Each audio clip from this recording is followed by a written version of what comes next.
All right, everybody. I realized you've been listening to Pat, Sorry, everyone. but welcome. I'm so glad to have Pat White with me here this week. Um, Maggie says hello. Everybody really enjoyed our banter, so I'm stoked. That's us, Talking everybody, about bantering away. Saratoga. um, but anyway, I'm glad to see y'all here. I'm glad to see the Pats here. Um, Pat, would you like to say hello and introduce yourself? Sure. My name is Pat White, and I am the Director of Education and Training at the IATSE International. So Chrissy and I are coworkers there. I'm also the President of IATSE Local 764 in New York.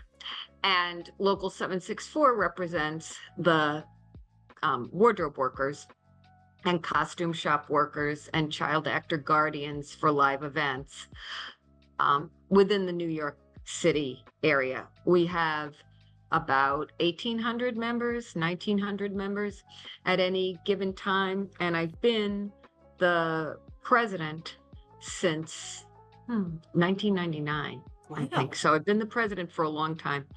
And um, and we do a lot of collective bargaining at Local 764. And I've been assigned from the International to help collective bargaining, and I really love doing it. So I'm glad to be here to talk to all of you about it. Yeah. And I'm so glad that you're here, Pat, because today we're actually going to be talking about negotiations and bargaining and how we can achieve a first contract when we're starting from scratch. And I know you do this training a lot, and you've given it to the folks at the IA who are recently organized, and it's a great training. So we're not going to be able to touch on everything today because it is a lot. But we'll start the conversation and see how far we get. Sure, um, whatever. Yes, or we can just keep bantering and yeah, people let's talk can about just Saratoga some more. leave, right? It's um, beautiful. It's just far, yeah, Saratoga. yeah. Yes. Um, so Pat, I wanted to know a little bit more about like your background. Like, how did you get your start in all of the unionism that you've been a part of? I was yeah, I was a worker, right? Like we're all workers really. If we're not owners, we're workers. And I was always interested in theater, and I wanted to be a stage manager in live theater. But at the time that I was young and getting out of school, I did stage management in college. But when I was first coming into the business, it was the late 70s, early 80s. Um, and it was a very difficult thing for a woman to really, not really to break in, but to kind of stay in and rise in stage management. And meanwhile, I knew how to sew and I liked to sew. And I had worked in costume shops in school and in factories doing piecework to make money for school. So I could sew fast. I wasn't really great, like, but I was fast, which of course, is a skill. And so I worked in costume shops, and I started working wardrobe because I liked being around the show and liked being around theater. And so I, came to New York. I I yeah, worked on shows and eventually started working on Broadway. I worked mostly as a star dresser. Then I worked on some soap operas when there were soap operas in New York, a couple of movies, but not so much, mostly Broadway. And when I was doing all of that, of course, you join the union and there'd be union meetings. And I think I'm just the kind of person who feels as though if you're in something, if you join something, you should go to a meeting now and then, see what it's all about, participate. And so I got involved that way. And the way I got into leadership, is this too long? You can always give me the hook too, as we say in live events. But You're good, Pat. if so I was working on a show, and the wardrobe supervisor was the president of the union, and they were getting ready to bargain their Broadway contract. And she said, you would be good on the bargaining committee because you would take good notes. And I was like, well, okay, that would be interesting. I was honored to be asked. And blah, blah. It was a terrible negotiation, went on for like a year, had Wow. to request assistance from the international, and it was my first one. And I was there taking the notes, and in the middle of it, the business agent quit. And so, yeah, Wow. that's like the Reader's Digest version, sort of quit. And, but quit doing it. And so it fell to me. And, I didn't really know what I was doing, but I got through. We got assistance from an IA vice president named Dan DeTola, who's just retired, who was terrific and really helped me and inspired me. And so when that was all through, I thought, and we got an okay contract, I would say, but I thought, I really have to learn about this. There's a lot that goes into this. And my union is at a disadvantage, and we're all at a disadvantage if we don't have formal training. It's easy to want something, Chrissy, as you know, and as I'm sure everybody knows, but in order to use what you have to get what you need to be educated and strategic. And so I started taking classes. My local was having classes. I got on the board. Yeah. And so I just got like drawn in by my own interest. But collective bargaining was really the hook that got me into everything at Yeah. at my union. So here I am today. Being a highly participatory member of your union is so important on so many levels, which is really what we're going to be talking about a lot today. Is once you form your union, once you've had your election, you're not done. You got a lot more to do. No, that. So what's like step one after you've won your union? What do workers immediately need to start doing? Well, so you win your union, right? But you don't really have a union, a real union, until you've entered into contract negotiations with an employer, I think. And that's when your organizing drive is really won.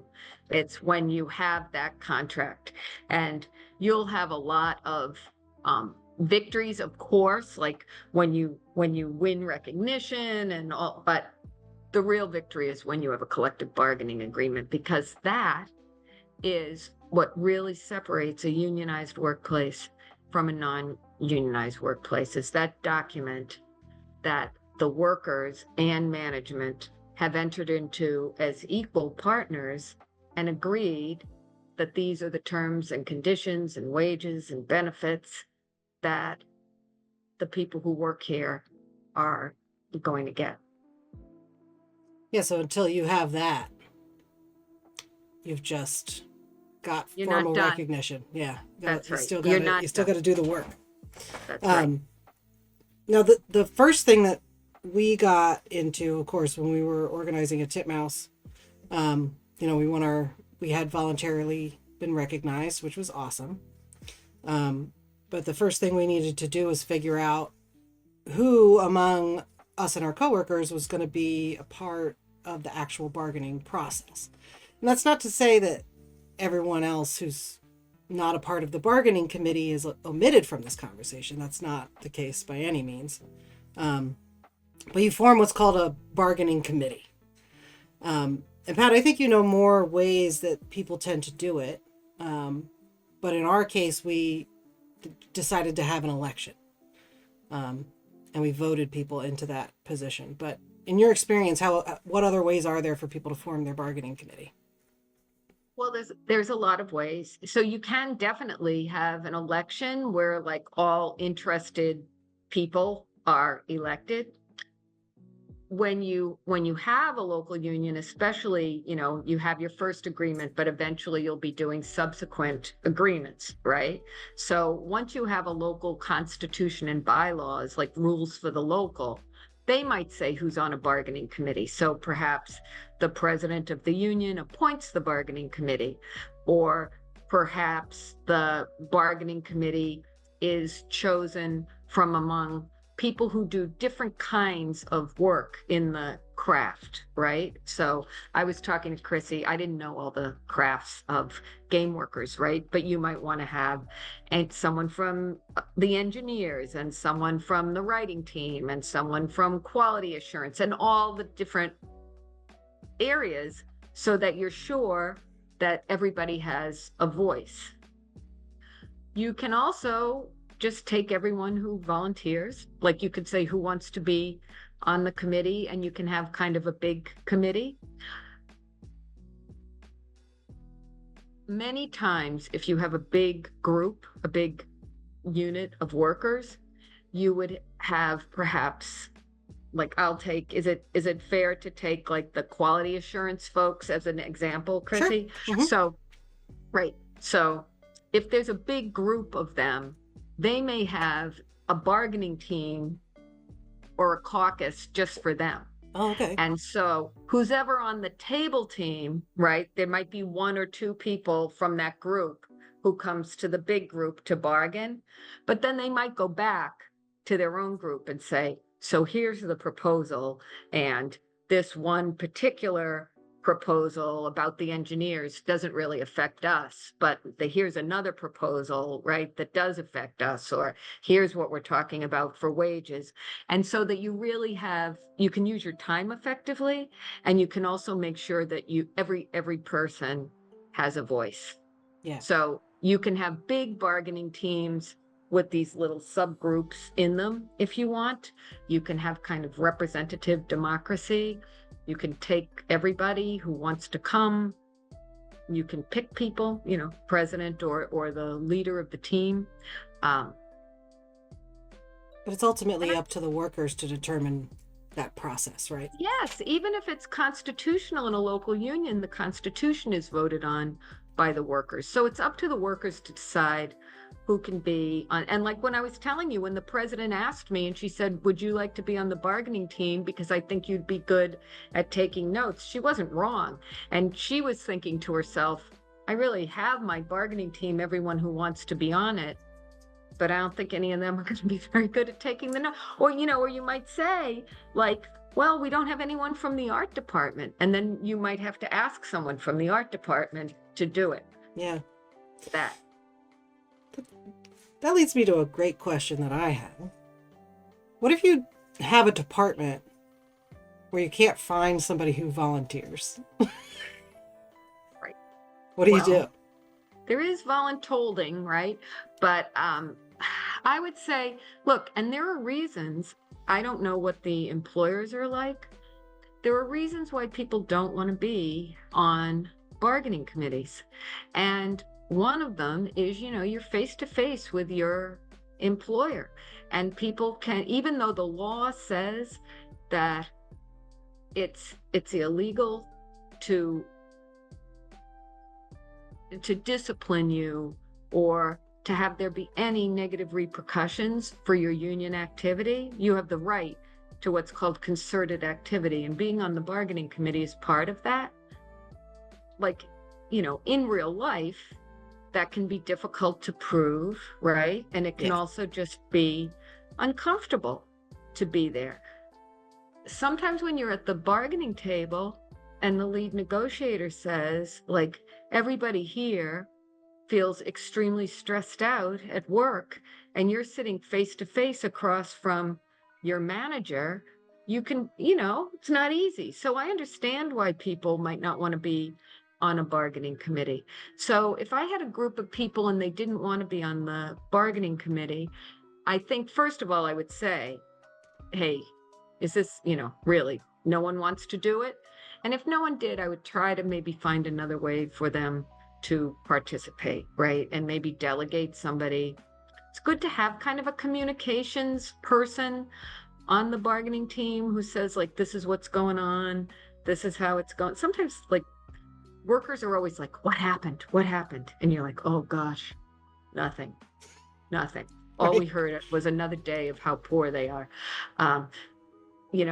But you could delegate someone to have outreach to that group. Yeah.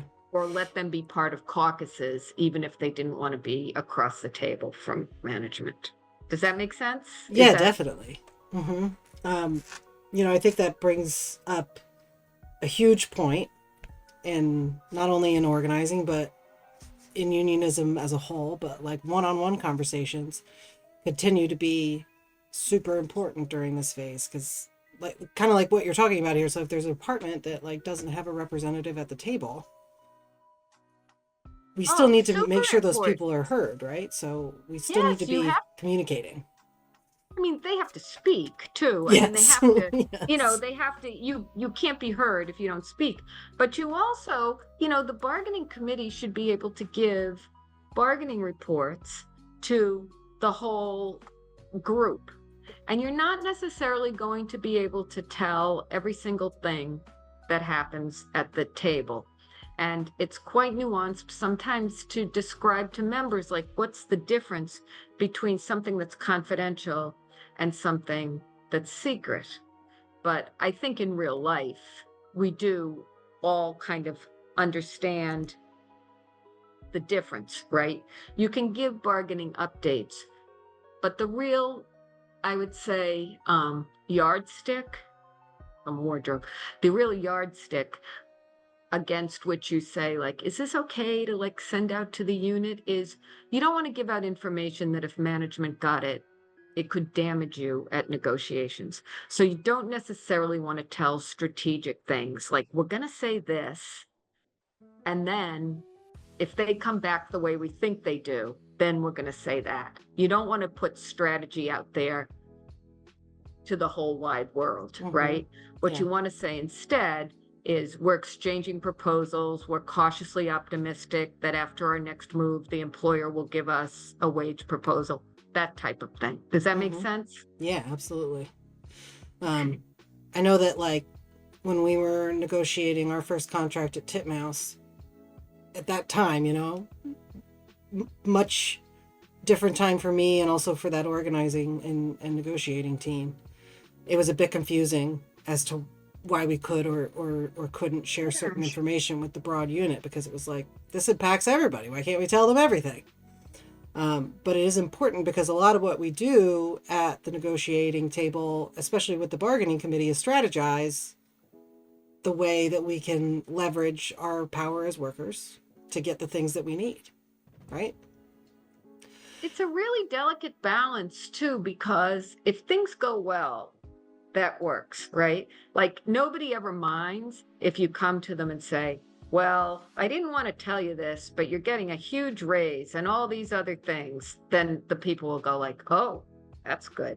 But if you're saying like, well, I hate to tell you this news, but we're going on strike, they're like, strike? I thought everything was going well, right? So you have to make sure that you tell people sort of generally how it's going, because you need the solidarity if you want. And short of a strike, of course, there's so many things. Even if you're just all going to wear a certain shirt on a certain day, right? Or you know Yeah. everybody put on the same auto reply when work is over, like, whatever it is, right? If you want to have solidarity, you have to have information, Definitely. I would say, and people have to know what's going on. Definitely. So I feel like we're talking a lot about the bargaining committee without really explaining what exactly it is that they do. So, like, what are the responsibilities of somebody who is a part of the bargaining committee? Well, first of all, I would say, right, that bargaining, when we say bargaining, right, sometimes I don't like the word bargaining very much, right? Collective bargaining. Chrissy knows this, right? I said, oh, we got to talk about like what collective bargaining is. Collective bargaining is the official name for the legally recognized process that workers and employers use to negotiate a collective bargaining agreement, right? Collective bargaining is a legal term. I would rather say negotiating, because, negotiating feels like two equals. Bargaining sometimes makes me feel like people are like come on, give me a deal, give me a Mhm. little, that kind of thing. But we really use it interchangeably, I would say, when we talk about it, or if we have a class. Um, the National Labor Relations Act, which was passed in 1935 toward the middle end of the Depression in the United States, gives workers the right to sit down and, as equals, across the table with their employers and negotiate the wages, hours, and other terms and conditions of employment. The law says that, right? And Mhm. the law lays out what we can talk about. And it's been interpreted, 1935, right? It's almost next year, we'll have the 90th anniversary of the National Labor Relations Act, Wow. if all goes well and no one gets elected who wants to repeal it. Oh boy. But the 90th anniversary. So over that time, wages, hours, and terms and conditions of employment, there's been a lot of court cases. What is that? What exactly? And so we can get into that later, right? To negotiate over it and to have a written down contract.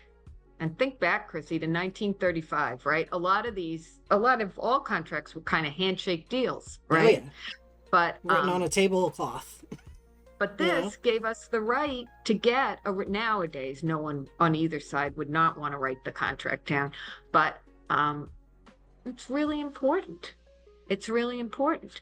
And sometime we can, if people are interested, right, we can have one about the big three labor laws, right? National Labor Relations Act, which was 1935, Taft-Hartley Act, which kind of clipped the wings of unions. National Labor Relations Act, we were like, ooh, right? Yeah. Mhm.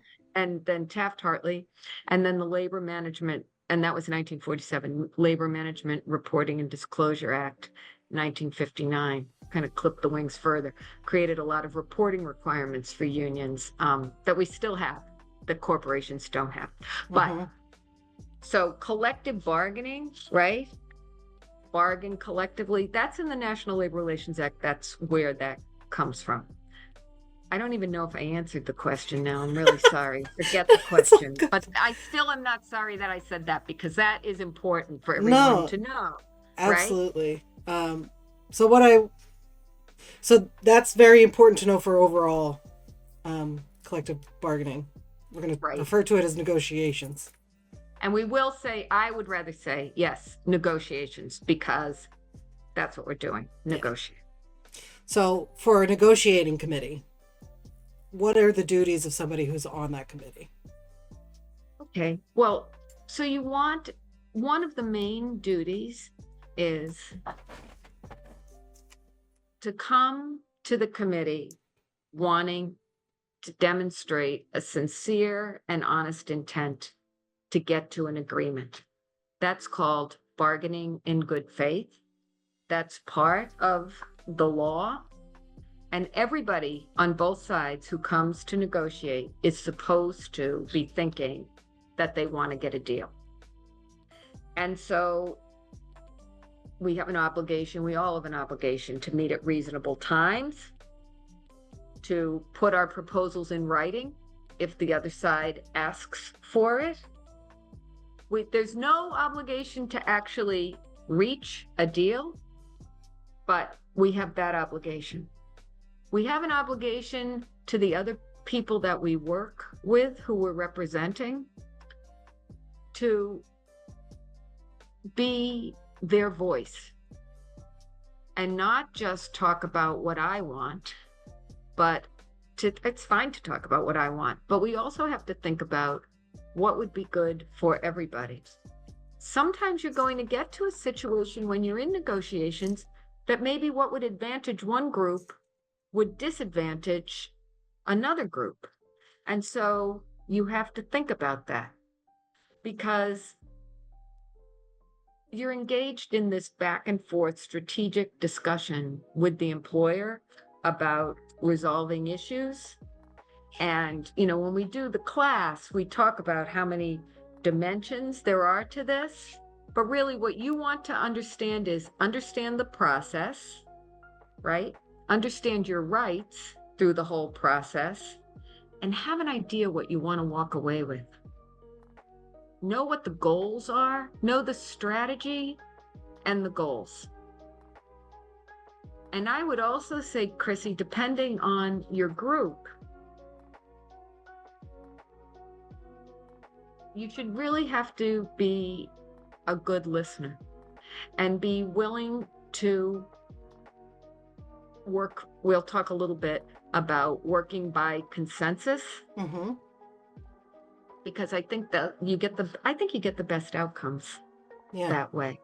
You also, as we talked about a little before, have the responsibility to communicate with your group.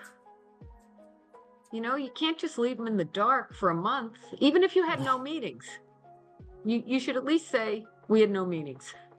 Yep. We had no meetings because it was Thanksgiving, or we had no meetings because there was a big snowstorm and the meeting was canceled, or whatever, right? Yeah. Or we have no meetings because we're waiting for X, Y, and Z to happen, a big work period or a big crunch to be over so we can go back to the bargaining, whatever it is. But, and you should go to the meetings. You should, if you're on the right, that's Yeah, just a definitely. You need to right? be You gotta there go for to sure. meetings. Yeah. So that's what I would say. Basically, you want to contribute positively to the process. Mm-hmm. You're not there to put your foot down and say, well, I really wanted to make sure that my job classification got a huge raise, and therefore I'm sticking to my guns on this particular part of the contract, and no one's going to move forward without me. No, and as a matter of fact, well, I mean, there may be a certain moment when it's you need to do that. I'm in a situation with my workers on Broadway where there can be up to, at any given time, like 35 different Broadway shows. And so they're all different, and there are plays and there are musicals and there are things that have been running on Broadway for a long time, and there are new shows and shows that are difficult and easy and long and short. And so the workers come there wanting different things. And sometimes when we're bargaining, we'll get a proposal, and in wardrobe, they'll call people day workers if they actually are coming and taking care of the clothes during the day, but not at the show, right? Mm-hmm. There'll be a proposal that will benefit the day workers, but it doesn't do anything for the people who do performances at night. And then we have to have a conversation, because that might be good, it might be great, and the people who are working on the performances might be in good solidarity with them, but not if they get nothing. Yeah. Right? Not if they get nothing. And sometimes if you want to give like a raise to one group and to raise them up to the same rates as another group, yeah, but the other group is like, we want to raise too. Like, we get it. Maybe they get a couple dollars more, but we want to raise too. Mm-hmm. And so you're going to have to represent the interests of your own constituency, but you also have to be thinking long term. And in a first agreement, man, we can talk about that a little bit. In a first agreement, sometimes you have to use some of your chips for things that workers don't necessarily even understand till you, the bargaining committee, explain their importance. I don't know if you want to go into that or if that's too much like a class, but no, I think that's something that I can definitely relate to after negotiating our first contract at Titmouse. Was like, we had a lot of stuff that people didn't necessarily fully understand, and we had to walk them through it line by line and let them know why things were important that we included, that we hadn't necessarily talked about, because we had at the beginning of bargaining, one of the first things we did was put together a contract survey, which was to survey the unit and find out what's really important, and ours was extremely extensive. I think if Ben Spate's listening, he'll recall that and be like, damn, that thing was long. But we got a lot of great information out of it, and we used all of it to inform our decisions at the negotiating table. But yeah, I could definitely relate to times where we put things in the contract that people didn't necessarily care about or understand, Well, here are the things, right? you are building from the ground up. You're building from the ground up. So if you're negotiating a contract, like right now, I think a lot of people are aware, right? They're negotiating for the Hollywood Basic Agreement, right? The first basic agreement was in 1926. So that's what we call a mature contract, It's right? almost 100. Oh my goodness. That's something. I know. And Wow. you know what? The first Hollywood Basic Agreement was 2 pages long. Now it's like a book. Oh my It's a God. book. Yeah. So anyway, but yeah, all it really was an agreement to negotiate. Before the National Labor Relations Act, actually, even the IA had a contract. So that was kind of cool. But right? But Yeah. you are going to be building from the ground up. So the foundation is important. And even though we want, like, to continue this building analogy, which I will, even though I don't really know that much about building, but you want to have a firm foundation. Because if you build a beautiful house, but it's on sand, then, even though all the lovely things you have in the house will just like go away. Yeah. So here are the kind of things that you want to have. You want to have a jurisdiction clause or a scope of work clause that describes who the workers are and who's covered by this contract. And that's really important. And if you've had a National Labor Relations Board election or some kind of stipulated election, or you may have the foundation of that started out in the agreement that's given you the right to bargain to begin with. But you want to try to make sure that what the unit is laid out right at the beginning. Yeah. And I'll just tell you, since we're like here in the union cone of silence, you want to get as much as you can there. Now and that's the thing, does that put a dime in your pocket? Maybe not. But down the road, you're going to be glad that it includes all the work, right? Mm-hmm. All the work. I don't know if you do this in gaming, right?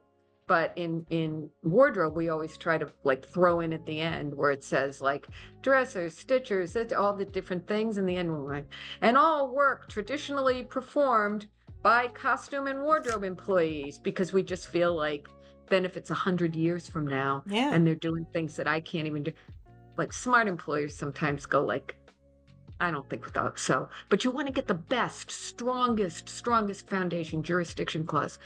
You want to have what's called a union security clause if you're working in states where that is legal, because it's literally what it says. It makes you sure that your union is secure in that workplace by saying nobody has to be in the union to get hired. But what it says is that the workers have to be or become members or pay their fair share to the union. And why that's called a union security clause is because otherwise the employer, you can have a great union contract and then they can just hire in all these people who could care less about the union, right? Mm-hmm. Like their cousins and stuff, right? So you want to have a very good union security clause. You want to have a grievance and arbitration clause that tells how you're going to solve problems. Because if you don't have that, how do you solve a problem? Yeah. You leave it up to HR? That's the status quo. You don't want to keep doing that. That's right. And so this way, if they don't go by the contract, or, Chrissy and me are workers and they get rid of us and we didn't even do anything, right? Or we both did it together and they only get rid of Chrissy, the union can represent you, and there's a whole process. And if we can't work through the grievance, we go to a neutral third party. So that grievance and arbitration clause is very, very important. And again, it's not a money item, and so it can be difficult sometimes, right? And then you want to have a good expiration clause too. Yeah. And there's also things you want to keep out. If you want me to go on, I will. Yeah, please. I can go on it. Well, all right. So there's a thing that's called a zipper clause. You never want a zipper clause. Zipper clause says anything that's not in this agreement the workers don't get. Oh, And you get a lot of stuff that's not in the agreement. yeah. You know, I did a costume shop agreement once for a group of people in St. Louis, and they all got to bring their dog to work. Now, I'm not saying negotiate for bringing your dog to work, but this is the kind of thing, right? That if you've been doing it all along, you don't want them to just come in and not let you. Yeah. They also all had a key to the door. That's right? So you enjoy conditions that you're not really going to bargain over, I would say, but Mm-hmm. you have them, right? And so you don't want to necessarily give them up, Yeah. right? The union side of not a zipper clause is to say, it's like a maintenance of benefit clauses. All the benefits that the workers enjoy right now, even if they're not enumerated here, they will continue to enjoy. It's really hard to get those now. You see those in older contracts. You don't, it's really hard to get them. But you want to keep these kinds of things out that Yeah. are like, puts a box around your conditions, right? And I would say good faith bargaining, unless you really have an employer who has a really mean, tough attorney, which you might, I don't know. But you don't want to have that kind of stuff. But you want to be sure, and I'm sure you'll have IA reps, Chrissy, and different folks helping you negotiate. But I think that the team that's at the table will understand this stuff. And then that's one of the things that you can really explain to the workers. Yeah. That's, because it's important. And when they're like, why have we spent all this time? Diversity and inclusion language is like that too. And so you want to be sure that you have safety language, right? A lot of times employers go, well, that's the law. We don't have to put the law in the contract. What if the law changes? Yeah. I would always try. And then you use your judgment. That's the thing. That's what I'd say. I really can go on and on, as you know, because I have gone on and on. But those are, there's I a love lot. it. There's a lot, right? Yeah, there's so yeah. much. And so, but my point here is, we all know we want money, right? We want to bargain over hours, long hours, short hours, overtime, right? We want health insurance. We want retirement benefits so that we can, we want all this stuff, right? Mm-hmm. If we're working hybrid, maybe we want to bargain that, like work at home, work in the place, work, right? All of this. But you have to, in the first agreement, and it's a heavy lift. It's a heavy lift. But I do want to say, Chrissy, this group that you have, these folks that are organizing their workplace to begin with, are doing something not just for themselves, they're doing something for all the people who work at their company for all time. Mm-hmm. And it's a hard thing. Yeah. It's a hard thing. And you're kind of making a sacrifice, right? Because you're giving up your time. Look, you're on this thing tonight. You're giving up your time. You're putting yourself out there. You're, signing authorization cards. You're saying you want to join the union. And if you're on the bargaining committee, it's a lot of time. And you're not just doing that for yourself. You're doing it for people that you don't even know, that you might never even see, that are coming after you. And as you're sitting there tonight, don't you wish that somebody did this years ago at your company? I know some of these companies are kind of new, but some of them aren't, And in my craft, some of these employers have been around, longer than anyone's been alive. And so, and that'll be true, I think, for gaming someday. There'll be some Absolutely. kind of games, always. And so think about that, because what you're doing in your workplace is important and historic, and is, even if no one remembers your name, they remember will what you benefit did. from your work. So Yeah. when you're bargaining these fundamental union clauses, hold firm, be strong, and make sure you get the good boilerplate language that your reps and your IA lawyers, and make sure you understand it. Make them, Chrissy, explain it to everyone, right? Because once Mhm. people understand it, that's the thing. That's what I learned in the beginning. Once you understand, that gives you the power. Yeah. That gives you the power. Yeah, because you have it's not your boss's job to also make sure that your contract is upheld, No, right? your job. Well, the boss should be like trying to Yeah, uphold the of contract, course. but you should be, right. Mm-hmm. Yeah, you got to call them out, right, or at least Yeah, call the union, right. So definitely. that's what you're going to do. Those were such incredible words, Pat. Those were You so know. good. Sorry, I'm Um, glad. I hope I'm not reading the chat. I hope didn't all leave. Oh, somebody no, they're did. all still here. Fearless Sun was cracking a joke saying a zipper clause is the anti-Santa who takes away all your wrapped gifts. That is right.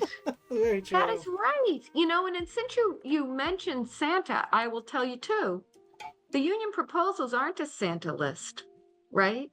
Yeah, they're not It's a not. wish list, right? No, no. First of all, in a first agreement, you start with what you have now.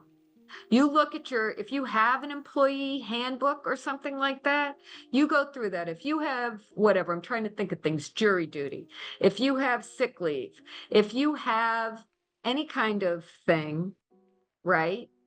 You bargain for it because that employee handbook, you could go in tomorrow and they give you a new one with no jury duty, no sick leave. And they say, well, whatever, you get the law, right? Mm-hmm. And if you're in New York where you get those things, then good. But like anything can change, right? Anything can change. Um, and so you want to, I would say, start with these fundamental things, start with the good things that you already have, especially as you're making your proposals, and work from there, right? Because you don't just say, like, what do I wish for? The first thing you want to do is get the general union protections, keep everything you have, and then work toward what you have, work toward what you want, Mm-hmm. and have some long-term goals. So if you don't get everything, you can say to your committee, whatever, we were going for 10, we got 6, they're on notice. They're on notice that, right, Yeah. next time. Or we didn't get this in every case, but we got it whenever possible, or we got it, things like that. You Mm-hmm. make incremental progress. Yeah, that was a lot of. So when we were negotiating our contract at Titmouse, I'm just going to keep bringing it up, and I feel like a broken Yes, record. because that's your experience. Of Right. course, that's very smart. But we initially started. So we initially started with this geofence sort of idea for our contract that the boss kind of imposed on us, and initially they proposed 30 miles around Columbus Circle, which the office even isn't even located in Columbus Circle. So it seems somewhat arbitrary. Strange. Yes. Yeah, and eliminated a lot of workers because this is 2022, so a lot of us were still remote. All of us were still remote. In fact, nobody was going into the office, and a lot of people had moved away. Um, so our initial proposal was okay. Well, how about just the United States? So we started real big, right? Because they started real small, and it was a lot of back and forth of like getting it closer and closer and closer and closer to what would actually be acceptable, and we got a pretty good radius that we felt was better than what we had honestly thought we would get. That's right. So it is a lot of like that back and forth. It is negotiating. It's not bargaining. It's not going out with your hands open. It's going out with your fists up, right? Right. And the Um, other thing is, yes, that's exactly right. And I also think that you go in clear-eyed. They want things too. They want things too. And that's important too. And it sounds like you did great. there and you say to the group, look, we can try to enlarge it the next time. Mm-hmm. We start with where we're at and we build from there. We change things that are problematic, you know? But you have what you've got now as your baseline to build from. You know, Pat, I would love to keep talking. I know, but you got to come back. Leave. I'm happy to come back. I love talking about collective bargaining.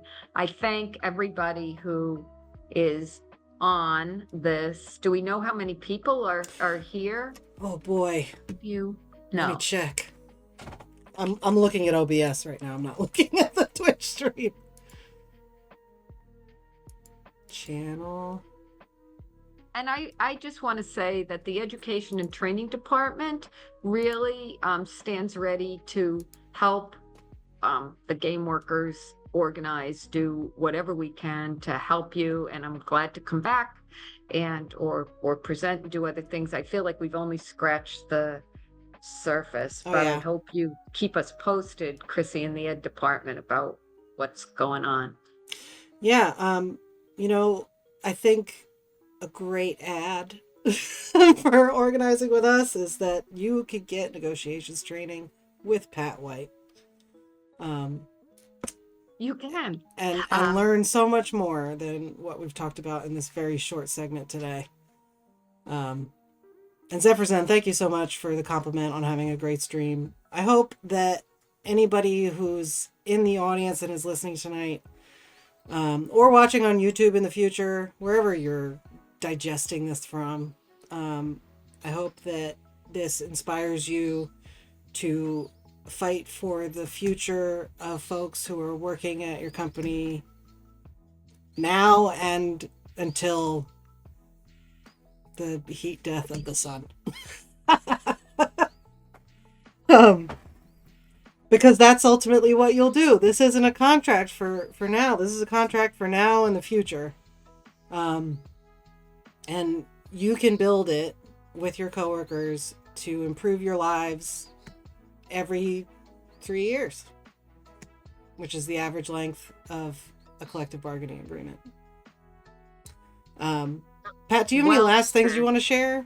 Yes, I would say organize, sign a card, vote yes, join the union. You will not be sorry. And I told Chrissy, if you were listening to our chat before we started, which I hope is cut out of the YouTube video. I'll cut it out. Yes.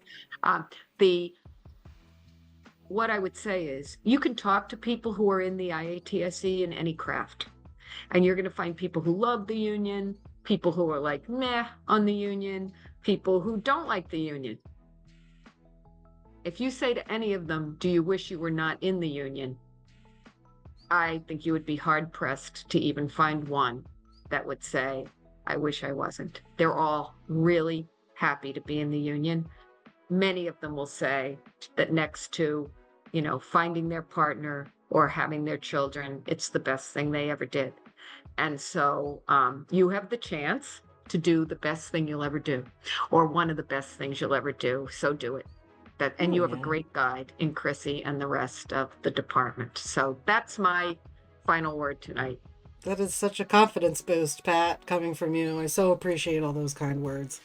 But also, if you're out there and you want to organize, right over here is a little QR code. You can scan that. It'll take you to link up top /gameworkers, where you can find all of our resources. Our GDC panel is there. Our zine is there. Our website is there. Our contact information is there. Our survey is there. If you scan that or just go to linkup.top /gameworkers, you can check it out. Maggie's in the chat going off saying we're in this together. This union is all of us, and that is 100% true. I hope y'all will join me next week. Next week, we are going to have Terry, who is the vice president of the Animation Guild, join me on stream to talk about her work in negotiating for color designers with the Animation Guild, which was something that hadn't been done before the last contract that was 3 years ago. And then following that, we'll be back with Carlos on stream to talk about layoffs again. So I hope we'll see you next week. Same time, same place, same me, different guest. But Pat will be back. I'm gonna harass her every week until she goes back on the stream. I will come back on the stream. Yes. Thank you, Fantastic. everyone. I hope y'all Solidarity. absolutely. I hope you all have a great rest of your evening, and we'll see you next Thursday. Good night, Bye, everyone. y'all.